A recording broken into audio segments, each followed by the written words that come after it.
इस और खून की गंध से पागल हो जाती थी। जैसे ही किसी शिकार को चोट लगती, ये झुंड बनाकर टूट पड़ती। लेकिन कार्ल समझ नहीं पाया कि ये विलुप्त हो चुकी मछलियां अचानक कैसे वापस आ गईं। कुछ दिन पहले शहर में एक छोटा भूकंप आया था जिसने तालाब का तल तोड़ दिया। ज्वालामुखी विस्फोट के बाद से तालाब के बीच में एक बड़ा भंवर बन गया। एक बदकिस्मत मछुआरा मैट उसमें फंस गया। भूखी पिरान्हाओं ने उसे सेकंड्स में छट कर लिया। बाद में पुलिस को मैट के गायब होने की खबर मिली और वो तालाब की जांच करने पहुंची। उन्हें मैट की नाव पास में तैरती मिली। जूली ने उसे किनारे खींचने की कोशिश की, लेकिन अचानक लकड़ी का घाट टूट गया। सबने मिलकर शव को किनारे खींचा, हैरान और डरे हुए कि आखिर कौन सी चीज इतना खतरनाक नुकसान कर सकती है। हादसे की वजह जानने के लिए जूली अगले दिन नोवाक और 2 डाइवर्स को लेकर तालाब की जांच करने गई। स्कैनिंग डिवाइस से उन्हें जल्दी ही भूकंप की वजह से बना एक बड़ा गड्ढा मिला। दोनों डाइवर्स सैम और पाउला पानी में उतरे। जल्दी ही वो एक विशाल अंडरग्राउंड तालाब तक पहुंचे।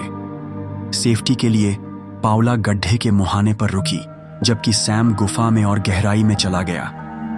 डरकर पाउला भागने लगी, लेकिन पिरान्हाओं का झुंड उसका पीछा करने लगा, उसकी टांगों को बुरी तरह काटते हुए।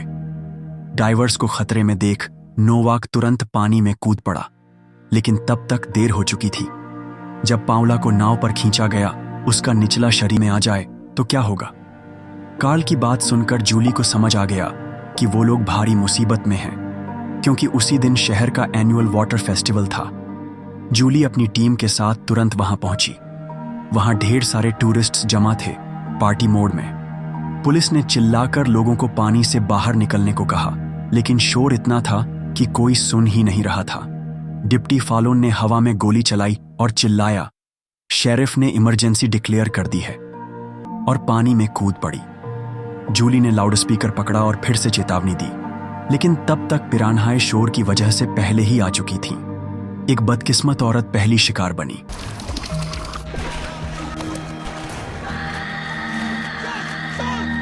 फिर पिरान्हाओं के झुंड ने पानी में मौजूद हर किसी पर हमला कर दिया। तब जाकर लोगों को समझ आया कि कुछ गड़बड़ है, और वो किनारे की ओर तैरने लगे। चारों तरफ चीखें गूंजने लगीं। तालाब खून से लाल हो गया। जो तेज तैर सके वो बच गए, बाकी पिरान्हाओं का खाना बन गए।